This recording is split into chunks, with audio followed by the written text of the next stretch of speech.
The Portal was sold to us by Bungie as this way to get into the game really quick and easy, to customize the game however we want, and to avoid really convoluted menus. But now that the Portal's in the game, how does it feel to play? What are the successes and what are the failures? And what can be done to improve it? These are the questions I'm going to be discussing today in this YouTube video. Hello, my name is Donkey, and welcome back to another YouTube video. I hope you guys are having a wonderful day, and let's get into it. I'd like to start off by saying that I think the Portal has a lot of potential, but it also has a lot of issues. And it's like the really bad parts of the Portal feel really bad, but the good parts of the Portal feel just kind of alright. And so let's start by going over an overview of what the Portal is, and then into how it's impacting the game. Here we are in the splash screen of the Portal, and there's a couple of options for you to choose from when playing the game. There is the Kepler destination, the seasonal hub, the tower, but you're going to be spending most of your time in the options in the bottom left, that being the solo, fireteam, pinnacle, and crucible ops playlists. It is here where you're going to be doing the majority of your gaming and a majority of your leveling and grinding for that brand new tiered gear. It is within this grind for power levels and for tiered gear that the system of the Portal begins to show its flaws. Prior to the Edge of Fate, power leveling used to work a little bit differently. In the Worlds tab, which is where we spent the majority of our time before the expansion, there would be a few stars around the map, around these destinations, which you would go into and complete certain activities for powerful gear. This was limiting to a certain extent because you couldn't grind any activity you wanted in the game in order to get power level. If I wanted to grind Wellspring for my powerful gear, I just couldn't. I was forced to do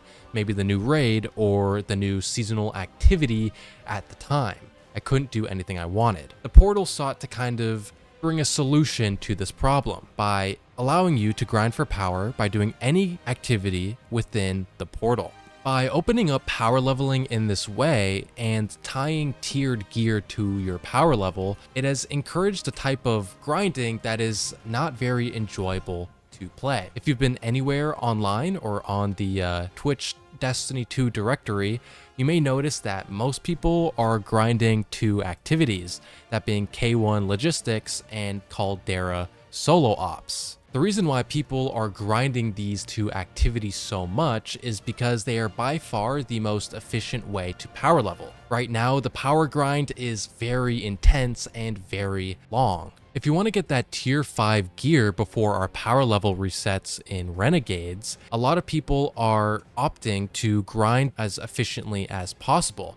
And in the Portal, that means running the same two solo ops over and over and over again. If you optimize your playthroughs well enough, you can get one powerful drop every 3 to 5 minutes. That being said, you don't have to grind the same activity. You don't have to grind the same solo ops. You could go and grind some fireteam ops like Onslaught, but these activities can take anywhere from 30 to 50 minutes, and you only get 3 completion rewards by doing so. So as a result, you get less powerful drops per hour by doing Onslaught than if you were to grind the same 2 solo ops over and over and over again. Power leveling and grinding through Onslaught and through Fireteam Ops is very inefficient. Not to mention, the Fireteam Ops only has a select few missions that are match made every single day. But if I wanted to match make into an Onslaught run, I can't. The matchmaking is turned off. That means if I want to play this fire team op with a fire team, I can do 3 different things. I can either say screw it and play solo, I can use Fireteam Finder to find a group, or I can use a third-party LFG service to get my other 2 players. When the goal of the Portal is to get into any activity you want as efficiently and as quickly as possible, removing matchmaking from the vast majority of the Fireteam Ops activities feels very counterintuitive. If I want to play some Onslaught Midtown and I want to get there quickly, I should be able to load up and matchmake, regardless of my power level. This lack of consistent matchmaking in the Portal is a pretty serious problem. You know, last season, Bungie opened up matchmaking for 3 dungeons during Rite of the Nine, but somehow it's too much to allow us to matchmake into Onslaught or into a Pinnacle Op exotic mission. You can matchmake into a dungeon, but you can't matchmake into an exotic mission. I don't get how that makes any sense. But speaking of dungeons and of raids, when they opened up the gates of power leveling in the portal, this wasn't them opening up power leveling to every activity in the game. It was you can power level in every activity in the portal. So if I wanted to go into the Worlds tab and grind some Vault of Glass or King's Fall or something for some power level, I can't. It doesn't let you. They don't drop powerful gear. And you may have noticed there is absolutely zero raid and dungeon content in the portal. There's not a single raid and there's not a single dungeon. Not even the latest raid, the Desert Perpetual, is in the portal. So if you want a power level in the latest raid that has been released, you can't. It doesn't give you powerful gear, which makes no sense.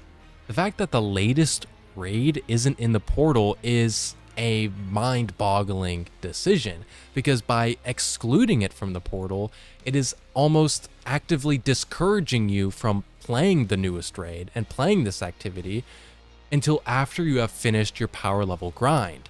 If you're playing this for drops, well, your drops aren't going to be very good. They're not going to be high tiered until you're a higher power level. And not to mention, if you aren't a high power level yet and you want to grind before it gets reset in Renegades, spending time in this activity feels like a waste of time because you're not getting anything out of it. And so it feels like you're better off spending your time in the Caldera mines, grinding through K1 to get your power level up before you even step foot into the raid, because it's just not going to be worth it.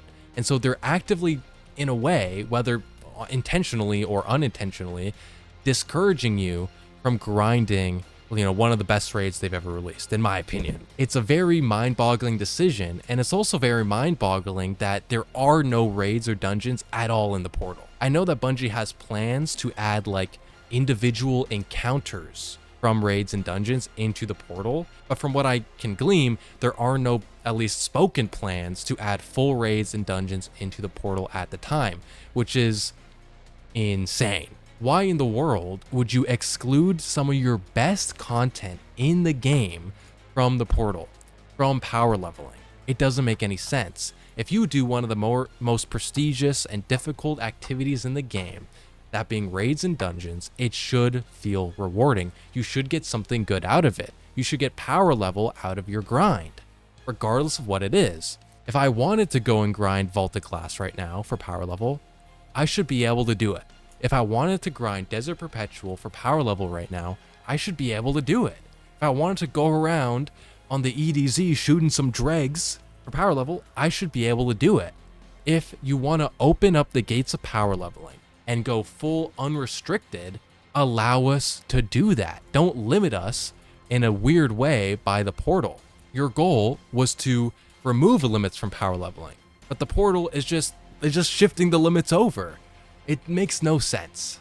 Overall, I'd like to reiterate that I think the portal has potential as a quick launch screen in the game to consolidate all of these activities into one place and allow us to get into the activities we want to play quicker. The problem right now is it maybe as a result of limited development time, it feels very bare bones and unfinished. And I know Bungie has plans to add more activities into the portal over the next few months, but as of right now, it is really struggling to keep me and other players engaged. I think there's some decisions that need to be made by Bungie to make this a better and more rewarding experience. I think certain fire team ops and pinnacle ops activities should be more rewarding as to discourage, players, or at least give other players more options other than running the same two solo ops over and over again to power level. I think we should open matchmaking on the fire team ops activities so you can actually find a fire team quickly and easily. Overall, I think there's potential, but right now it's being wasted and mismanaged, and I hope Bungie can do something quickly to fix the portal. But that's it for me, guys, and I hope you guys enjoyed the video. I'd like to quickly thank everyone who've made it this far into the video, and thank everyone for the support on my previous video about the reputation system. You know, very grateful to the love I received in that video. And it's a great feeling after coming back from a long break from YouTube to get that level of support. And I'd like to thank you guys. It means a lot. But hope you guys have a wonderful rest of your day. And yeah, peace out. Have a good one.